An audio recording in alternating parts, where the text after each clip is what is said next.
Chemistry is the study of matter. In chemistry, we study matter. Matter being anything in the universe, anything around us that has mass or takes up space. So anything around us, even if it's very small, if it has some mass or some weight to it, and therefore it takes up some space, then that's what we call matter. And that's what chemistry is the study of. So what is matter? All the stuff around us, what is it made of? And why does it have the properties that it has? Why is some matter around us in the solid, liquid, or gas state? Why is it easier to make some matter transform from solid to liquid and then liquid to gas than other matter? Why is some matter more reactive, more chemically reactive than other matter? So in chemistry, we're studying what exactly matter is, what is the stuff around us, and why does the matter around us behave the way it behaves? Why does matter transform from one form of matter to another? Why does matter have the properties that it has? Okay, and so one of the first topics that we're going to start with in our study of chemistry is to classify all of the matter around us. How is all matter in the entire universe classified? Okay, at the atomic level, if you could zoom in on any substance in the universe and look at that substance at the atomic level, in general, what you're going to see is an atomic type substance, a molecular type substance, or a lattice type substance. Now, all matter, any substance, inherently is just made up of atoms. Even a molecular or lattice type substance is just made up of atoms. So a molecular substance is made up of molecules, with the molecules being just these clusters of atoms. A lattice type substance, to where in the solid state it forms a lattice structure, is just made up of atoms arranged in this infinite lattice. Not in individual clusters of atoms, but atoms arranged in an infinite lattice. But fundamentally, all substances are just made up of atoms. Atoms are the fundamental building block of all matter.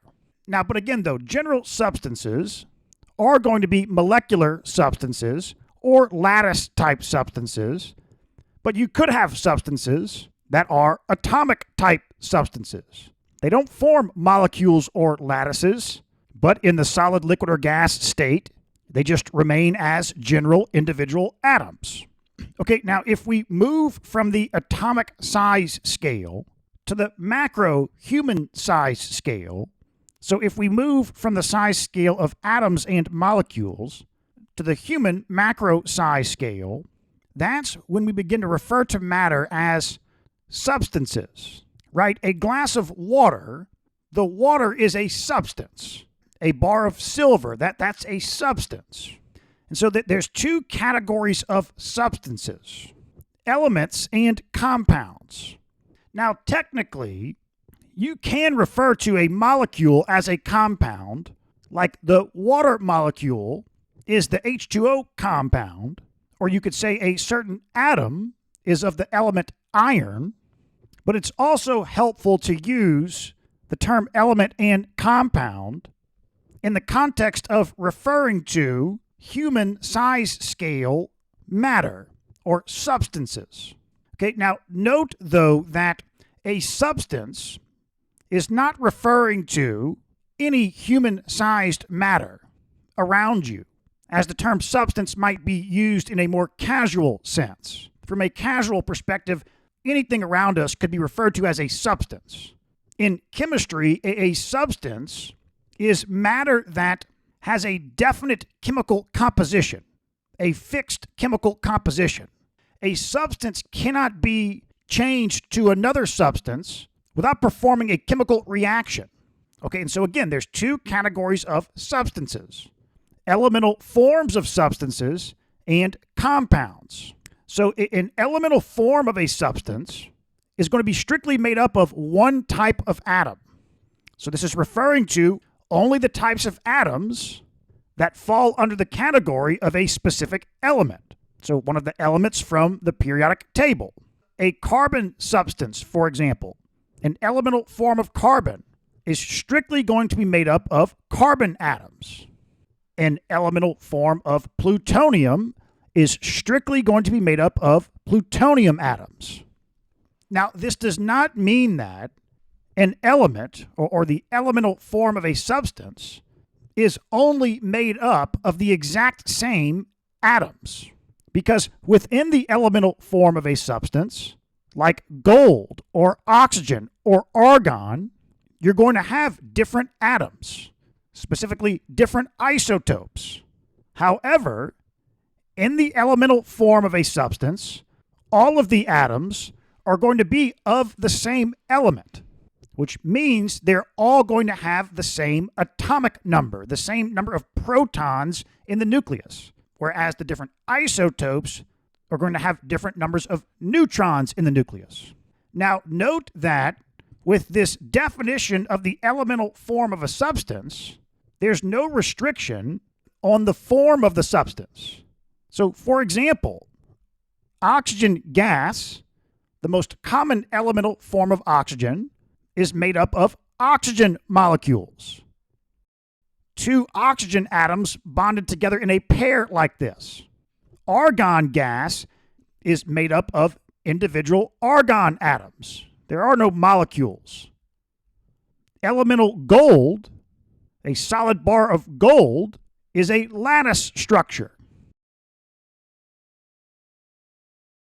But all are still just elemental substances.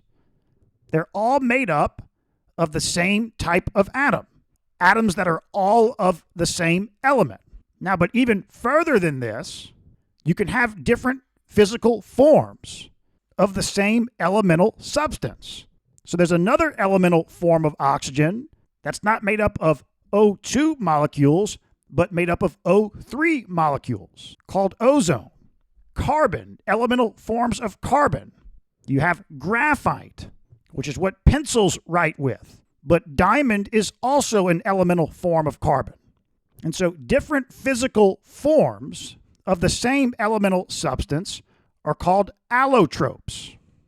Okay, now, if a substance is not an element, then it must be a compound. So what's a compound? A compound is going to be made up of two or more different atoms of two or more different elements. Okay, but note with a compound, we're still dealing with a substance. A compound has a distinct chemical composition. You can't transform a compound into another substance without a chemical reaction taking place. Okay, so just like elemental substances, you can have molecular compounds, like water, for example, which is made up of H2O molecules, and then you could also have a compound that has a lattice type structure, like salt, NaCl. Right? But with water, you've got atoms of two different elements, hydrogen and oxygen. In salt, you've got atoms of also two different types of elements, sodium and chlorine. Now, note that for a compound, there is no atomic form. An atomic form is only going to apply to an elemental form of a substance. Now, you might say, well, why not? Couldn't we have an atomic form of a substance with two different distinct independent elemental atoms sort of mixed together? Well, no, because the key word there, mixed, leads us to our next category of matter, mixtures. So the majority of the matter around us is a mixture, to where a mixture is simply two or more substances mixed together, right? So coffee. Here's a glass of coffee with cream and sugar mixed in. This is a mixture because there are two or more substances combined together here, with those substances retaining their chemical identity, right? Like salt water or sugar dissolved in water. The sugar molecules and the water molecules retain their chemical identities. Now, there's two different types of mixtures. There's homogeneous mixtures and heterogeneous mixtures. The majority of the matter around us is a heterogeneous mixture of substances. So a homogeneous mixture is a mixture of substances that you can think about is mixed thoroughly well, with thoroughly well meaning that if you could inspect any location in this cup of coffee here, and the entire volume of the coffee, if you could inspect any location, then the concentration of coffee to sugar to cream would be the same at all locations. Now, yes, this might not be the best example because I know usually when I drink a cup of coffee and get down to the bottom, a lot of sugar has settled to the bottom, but that's the general idea. A homogeneous mixture is mixed thoroughly well to where the mixing components, the solute, is uniformly distributed within the solvent, as opposed to a heterogeneous mixture, which again, the majority of substances around us are heterogeneous mixtures, like this granite, for example. If you pick any random location within this granite, the concentration of the different components, the different substances, is going to be different. Right here, this point, you have a different concentration of substances than you do at this point. Okay, note that mixtures can be composed of substances in any of the states, the solid, liquid, or gas states. You could have a gas dissolved in a liquid dissolved in a liquid, a solid dissolved in a liquid, a solid dissolved in a solid. For example, steel is a homogeneous mixture of solid carbon dissolved in iron. Steel is a solid solution of carbon in iron. So homogeneous mixtures are also referred to as solutions. A solution is just another term for a homogeneous mixture. And so that's it. That's how all matter in the universe is categorized.